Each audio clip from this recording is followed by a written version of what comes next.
मैं आपका रुख करूंगा, आपके पास आना चाहूंगा।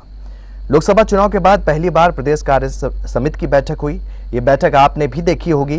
तमाम मुद्दों पर विस्तार से बातचीत हुई और उम्मीद जताई गई कि इस बार 2027 में हम अच्छा प्रदर्शन करेंगे, क्योंकि लोकसभा चुनाव में जिस तरीके से नतीजे आए, कहीं ना कहीं बीजेपी खेमे में जरूर निराशा देखी गई। उसके बाद तमाम तरह की समीक्षा बैठक और इसके बाद प्रदेश कार्य समिति की बैठक हुई। किस तरीके से देखते हैं और क्या उम्मीद बीजेपी के लिहाज से? नीरज जी।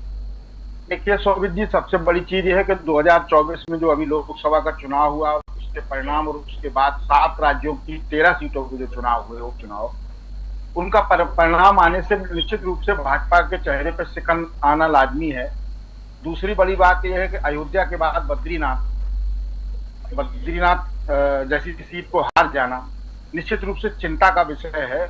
उत्तर प्रदेश में चूंकि अभी 10 सीटों पे उपचुनाव होना है, तो इसमें भारतीय जनता पार्टी के साथ साथ उत्तर प्रदेश के यशस्वी मुख्यमंत्री योगी आदित्यनाथ की भी प्रतिष्ठा दांव पर होगी और प्रदेश सरकार को निश्चित रूप से जनता को यह भी जवाब देना होगा कि किस तरह जनता के मन की बात को पढ़ पाए वो और जनता के मन के मुद्दों को, जनता की बातों को समझ पाए।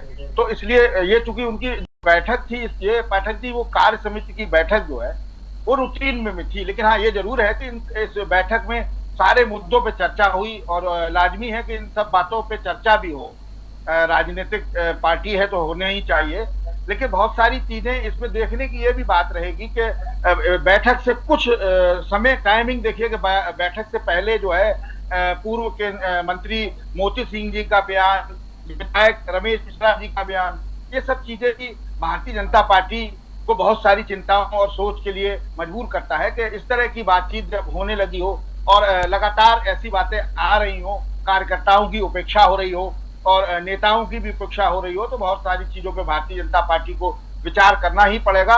क्योंकि इस समय जो मैंने पहले बताया कि ये 10 सीटों पे भाजपा के साथ साथ प्रदेश के मुख्यमंत्री की प्रतिष्ठा भी दांव पे है। जी शोभित जी। जी।